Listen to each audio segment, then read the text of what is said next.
seconds or 8 seconds. Then you know what you have to do for those final 2 legs. So it's gonna be interesting to see.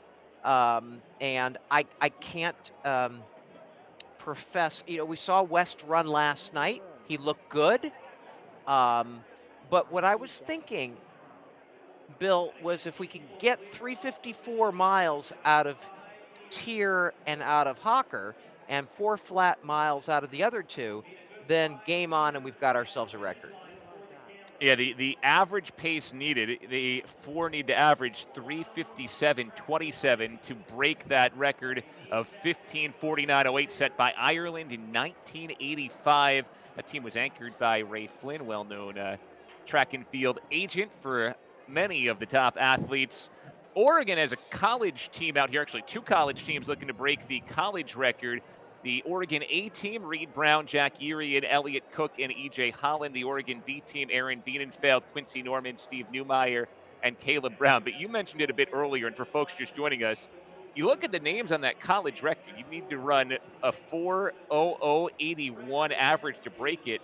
How about this team? Matthew Centrowitz, Andrew Weeding, Shadrach Beowit, and Galen Rupp from 2009. I mean, that may be as good a quartet ever. I'd love to see that quartet run that again when they were maybe all in their professional prime, say circa 2015, 2016, and see what time they would have put together. Yeah, I mean, the weak link on that team was Watt, and he was a heck of a miler 5,000 meter guy. Now, one thing I wanted to point out, they're going to have wave lights here for this race. Yep. The wave light pace will be 15:49.08. It's not going to be even paced. They'll do negative split each mile on predetermined intervals. The pilot light is blue. The leading edge of the other color is the pace light. Lights will change color with each leg of the relay to indicate which leg is being paced. So the first leg is green, the second leg is red, the third leg is white, and the fourth leg is green, which is apropos at Hayward Field. And the kit selection was maybe a big conversation for this Duck Track Club group as well, going with this light blue, dark blue combo up top, and I don't know, what would you call that? Jungle green shorts? Maybe because it's going to be a jungle boogie after the end of this race. Mentioned the two teams from Oregon. There's also an unattached team of Luke Affolter, Diego Perez, Abdi Nasir Hussein, and Ignatius Fitzgerald that will run as well. So four teams toe the line. Again, the Duck Track Club group of Wisner West, Hocker and Teare targeting 15:49.08. The Oregon A group targeting 16:03.24. Bill, I'm I curious. see. Bill, I see Aaron Bienenfeld at the start line. I would imagine he ends up being a pace setter for the Ducks he, here, or for the Duck he's Track running with Club. the Oregon B group, Tom. He's running with the B group team of Bienenfeld, Norman, Newmeyer, and Brown. So Oregon has two teams here. I So just it'll be wonder. interesting. Do you think they're all out there maybe trying to pace legs? I gotta believe there's something afloat with how they're going to pace a little bit here, and I could be dead wrong with this. But Bienenfeld ran last night, and he ran all out last night in that 5K, and I just wonder if he's out here to run a real race or to help the guys here, Reed Brown and Matt Wisner. Yeah, you absolutely could be right. You just think if that was the case, then why would there be a quartet that Bienenfeld is supposed to be leading off here? And there is Can't Matt answer that Wisner, the question. 23-year-old from Carlisle, Pennsylvania. Fourth in his heat at the USATF Indoors this year in the 800. He was an NCAA West prelim qualifier last year in the 800. Stayed with Oregon through the cross-country season this fall, along with Cooper Teare. Both left Oregon after the cross-country season, or at least left the collegiate competing ranks. Wisner started his career at Duke, where he was an ACC outdoor runner-up in the 800 back in 2019, finished 11th that year at NCAA Indoors. Yeah, Reed Brown leading off for that Oregon A team. Very good leadoff leg for that Duck group as Yes, well. indeed. And Reed Brown has kind of had a return to form this year, which has been really nice to see. The pressure's really on Wisner. I mean, there's been a fair amount of publicity for this event, and the one big question mark on this team of 4 is the guy currently in 3rd place, Matt Wisner. So let's see what happens. Tucked in behind Reed Brown and Luke Affolter here. It's Affolter for that unattached group out in front. And I think we already have an answer 200 meters in on if Bienenfeld is out there to run a real race or to pace, because he is back there in the 4th place spot. So that Oregon B group is a team of 4 looking to complete this 4x mile as well. Affolter leading the way. Wisner tucked right behind in 3rd. And now you can see those wave lights starting to go right along course. And Wisner is right about where he needs to be here at this point. Yes, he does. It's very hard to do splits for a 4x mile relay on a 400-meter track. So I'm going to apologize right now. We're only going to have splits after each of the legs and not intermediate splits. Yep. So it's very complicated to do a race of this length in yards on a metric track. Yep. Wisner looking solid, so is Reed Brown, tucked behind Affolter. If you're the Duck Track Club, you got to like what you've seen from Wisner here in the early going. Now, the big question for him will be this back half, because he is such an accomplished 800 runner, just doesn't have anywhere near as many 1500s or miles on his card. So Affolter's pulling out, and Bienenfeld is not really in the mix at all. So it's really just 2 teams right now. I think, you needed a certain number of teams to make it record eligible, so to speak, even though it's not an official record. But you can see they're behind pace a little bit. Those pace lights just in front of Reed Brown. A great job by our director, Mike, who has given us the shots as we need them. You can see the pace lights. They're behind pace right now, but don't worry, because you've got Hocker and Teare on your last 2 legs, just like a Dahlia Frias situation, you can make up a lot of ground. Yeah, and right now you'd say, only about a second, maybe second and a half off pace if you're just trying to rough estimate where the wave lights are right now. That seems about right, Bill. And hey, if Reed Brown is running within a second of that world record pace, that means he is off to a great start for Oregon's pursuit of the college record. Because remember, the college record that this Oregon team is pursuing, 14 seconds slower than that world record. All right, Wisner getting detached a bit here from Brown, and that is a slight concern. See if Wisner can find it together on his final quarter of this mile. This is what I was concerned about with Matt Wisner. I felt like he was, unfortunately, kind of the weak link here. The good news on all of this is that means we're going to see some really fast times turned in by Teare and Hocker, because they're going to have some time to make up here. Reed Brown putting the Oregon A group in really good position to chase that college record of 16:03.24. He'll hand it off to Jack Urian soon. Wisner just looking to get it home and bring it to James West, who will run the second leg for the Duck Track Club team. Reed Brown is looking behind him. I don't think Reed Brown is really running his heart out here, but, it looked like he was looking behind him.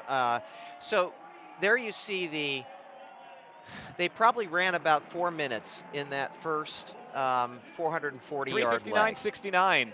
3:59.69. So it is sub 4 for Wisner, and got to imagine you'd say mission accomplished there, right? Totally. It's bonus if he and James West can break 4. That's bonuses, and West obviously should. 26 years old, out of Kent, England. West graduated from Oregon last year. This season he was 3rd in the 3,000 at the UK Indoor Championship. Last year finished 6th at the Great Britain National Championship in the 1,500, twice a Pac-12 runner-up, 3 times 3rd place at the Pac-12 Championship. This Oregon A group is putting a real scare on the college record as well, with a good start to the second leg from Urian here. Urian's good. I mean, I think this year he's run 354, 355 already on a relay leg or something. But he's a very, very good talent.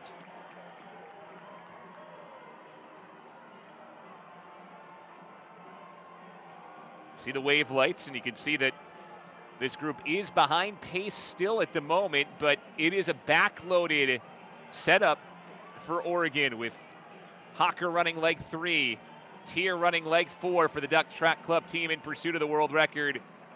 And this Oregon Here A comes group West. continuing to run well. West making his move here. Yeah, he's coming up now. He's run about half a mile at this point. Yeah, and I think he looks good. I think James West, it's total game on, Bill. It's total game on with this record attempt.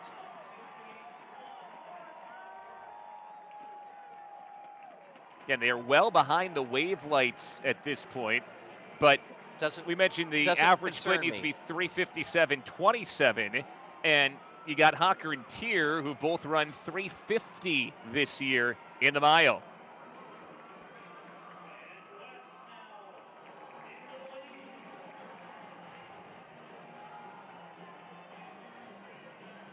So Jack Urian, Bill, has run 354.54 this year in the mile.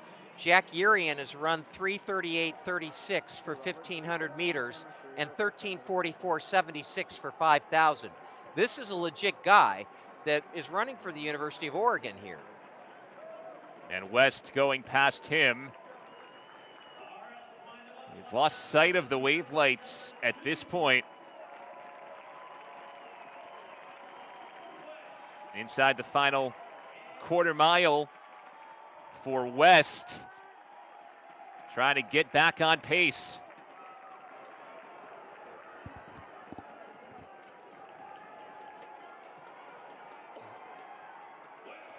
Urian's starting to fade just a little bit here.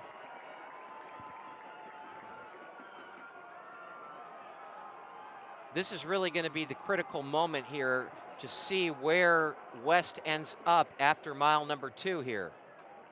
Where do you think they need to be? Again, that time to beat 15:49.08. Where would you want to be at? Okay. Just give me 8 minutes and then put it in the hands of Hocker and Teare to run a couple 354s. And now West really pouring it on. Just get me to 8 minutes, James. Cole Hocker waiting for the baton to take it next. Hocker on quite a hot streak here. He's going to get it at about 8:02, 8:01.50 after a 4:01 2-mile split. 4:01 second mile from West after the 3:59 from Wisner. So that means at 8:01 you need 7:48, really 7:47.50 from Hocker and Teare. So need some 3:53s mixed in. I think they're going to be fine. They'll do just fine. In fact, Cole has gone out very, very well. You could tell right off the bat he took off very, very quickly. So I think they're going to be they're both in terrific shape. We saw it last night. We saw Cole run a 2:53 through 1,200. We saw Cooper barely contain himself trying to pace the 5,000 because he was so fit. I think game on. 3:53, 3:54, they can do it. Cole Hocker on the run of his life over the last year, won the Olympic trials, 6th at the Olympic Games, USATF indoor champion in the 1,500 and the 3,000. And now with his college buddy Cooper Teare waiting to run the anchor leg, trying to run this foursome on to record pace and into the world record books. I am really impressed with the crowd lining the track. I mean, how can you not really be able to go really, really fast with the support? You can see it inside the track, outside the track. I have to believe that this is going to be very inspirational for these athletes. I mean, Cole Hocker competed in the Olympic Games. He finished 6th, but there was nobody in the stands. It's nice to have some people cheer you on in a setting like this. Hocker coming up on a half mile into this one. With Cooper Teare waiting to run that anchor leg. Again, if Hocker can run something around 3:54. It gives Teare a very good shot to do the same and give that world record a real scare. You know, the concern you have, Bill, is that you have to do this by yourself. I'll bet that Hocker and Teare have run 355 or even 356 in practice, but probably with one another to pace each other. This is a little bit harder because even though you have the crowd, even though you've set this date as one that you wanted to make this record attempt, without somebody to push you, when you're a competitor like Cole Hocker that thrives on competition and head-to-head battle, this can be a little bit difficult. Hocker and Teare have been pushing each other all season long. They set those mile PRs together in the same race indoors this year. Teare running 3:50.17, Hocker just behind 3:50.35. Now they get to do it Hocker to Teare here. You got to be impressed with both of them. No step back on that move to the professional level. Sometimes you see a first-year pro slump. Hocker and Teare have taken to the professional game so well. And that's because of Ben Thomas, their coach. Yes, they're competing less than they would be if they were at the University of Oregon, but everything else is the same. And the environment means so much. And Ben Thomas has done such a tremendous job as the head coach here at Oregon. For the first time in a while, we got to look at those wave lights again. Remember, the red is just the guide for the athletes to let them know they didn't get out too far in front. The blue, the red there behind is the record pace that Hocker is trying to run back onto. And he has gotten closer after the wave lights kind of gotten away from the Duck Track Club over the first 2 laps. Cole Hocker trying to put the finishing touches on this one. He'll give it off now to Cooper Teare. Let's watch this clock. Hocker goes 3:57.31, and at 11:58, it is going to take a 3:50 type effort again from Cooper Teare. Yes, and my apologies to Robert Johnson. I just said Ben Thomas was the head coach at the University of Oregon. I was getting a little caught up there. Robert Johnson, of course, the head, and has done a marvelous job with the program. Getting back to this race, though, Cooper Teare, this one's going to be tough now because he's going to have to run about 3:50 in order for the world record to be set. And I think maybe the fly in the ointment here has been the fact that they didn't have the kind of competition that you would need maybe to push yourself. And Tommy has to run 3:50.29 or faster. He ran 3:50.17 indoors this year, so I'm saying there's a chance, but it is going to take one of the biggest efforts of Cooper Teare's entire life to get this Duck Track Club back on pace. Meanwhile, that Oregon A team on about a 16:20 or so pace at the moment, so they're off the college record pace as well. It is awfully hard when you're running by yourself, even with fans like this at every spot along the track. I applaud these guys just for making a run at it, to be honest with you, Bill. I mean, you're Cole Hocker and Cooper Teare, and you're probably not getting paid anything to run here, right? And you're putting forth a maximum effort, and I give them a lot of credit. I'm curious at this point, when you're behind the pace the way that Hocker and Teare were when they got the baton, do you think the wave lights almost were a detriment there? They creep into your mind a little bit that you're well off the face and maybe even were a little bit demoralizing? Hard to say. I don't know the answer to that because I never had a chance to run with pace lights before. It's a good question, though. I don't think Cooper is on any kind of a 350-mile pace right now, Bill. No. So this will be a great record of American soil, right? We'll have the fastest time ever on American soil for a 4x-mile, presumably, when all is said and done. And the world record looks like it is very likely to live on at least for another week before the foursome from the On Athletic Club gives it a scare at Penn Relays next week. But right now, the Irish contingent anchored by Ray Flynn looks like they will survive and maybe toasting to their record again tonight. 1 lap to go here for Cooper Teare. And he is not totally out of it yet. He went No. through that bell at about 14:55, so there's a chance. It would take 54 seconds on this final lap. Which he could do. He could do it. Not impossible. Those pace lights still out of frame at the moment, so he's got a lot of work to do if he's going to get there, but he is really digging deep now. Look at Cooper Teare finding that extra gear at the end here. 15:49.08 is the record time to beat. He's got a chance. He's got a chance. Cooper Teare, 15:47, 15:48, 15:49. The record survives, but it's a heck of an effort. 15:52.05. Teare goes 3:53.24 on the final lap. He did his job. We said, or I said, Teare and Hocker needed to run a couple of 354s, and Teare ran 353. By the way, on that Irish team that set the record back in 1985, not only was Ray Flynn on that team, but of course Eamon Coughlin, Marcus O'Sullivan, and Frank O'Mara. That's a great group of milers. So 3:53.24 last leg for Cooper Teare. Hocker went 3:57.31, 4:01.81 for West, and 3:59.69 for Wisner. And they miss out on the record by 2.97 seconds. The Oregon College group comes home in 16:29.87. Boy, it looked like there was no shot with maybe 2 laps to go, but Cooper Teare finished so strong there, really gave that record a scare. He did, and I have no doubts that they would have broken that record if they had just, somebody to run with. And maybe the idea is to get that on team that you were talking about that's running at Penn Relays and get them head-to-head with these guys, and that might help. You can see Teare really driving here down the stretch, just doing the best he possibly can. He was very, very close, had everybody behind him on this effort.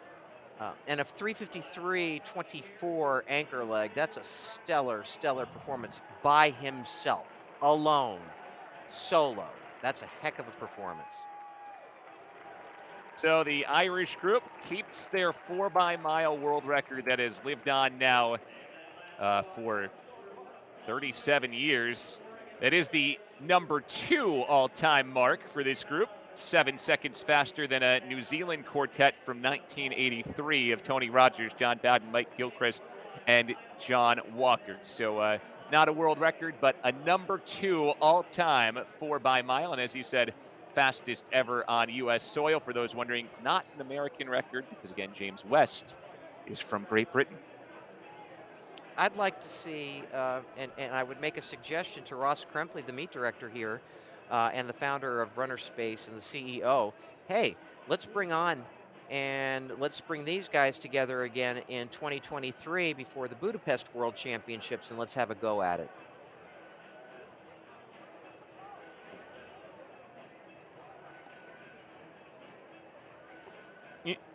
I think you got to give a huge cup of kudos to Matt Wisner and his 3:59.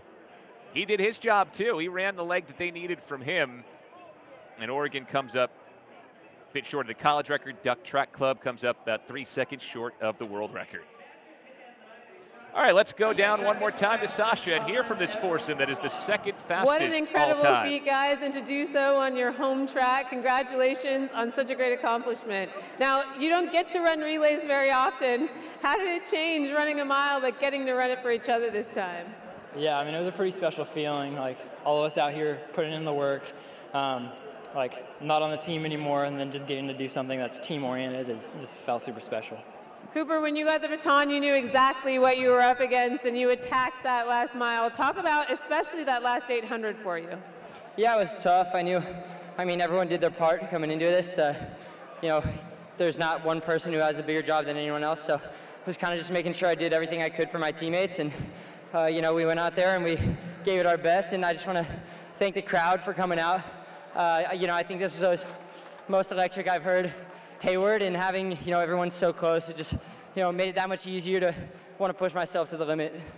And James, now they don't call it a world record for nothing. You guys came out here and are now the #2 team all time at the 4xMile. When you think about Penn relays, world relays, all the other relays that have been won, talk about the significance of that. Yeah, I mean, it's a great time. Obviously, we wanted to come out and get our world best tonight, but yeah, we gave our best shot, and thanks to our teammates for helping us along, and the crowd was fantastic. So yeah, really made it a special event, and hopefully every year now we'll be able to do this at Oregon Relays, and I'm sure next year we'll get that record. And Matt, this is the beginning of what's a long season, hopefully, for all of you. How does this fall into, as far as training and just motivation, as you go into the possibility of running on a world championships in this home track? Yeah, I mean, for these guys who hopefully want to end their seasons here for the world championships at our home stadium, I mean, this is like a really fun way to open up the season. I know, like, I paced a couple weeks ago at the home opener, but these three, are running for the first time, so this is a pretty sick way to open the season and fun way to do it with the boys. Congratulations, you guys, and thank you for a wonderful memory, and like you said, the start of an Oregon Relays tradition. Yeah, thank you. Back to you guys. Well, that may be the biggest news of all, what James West just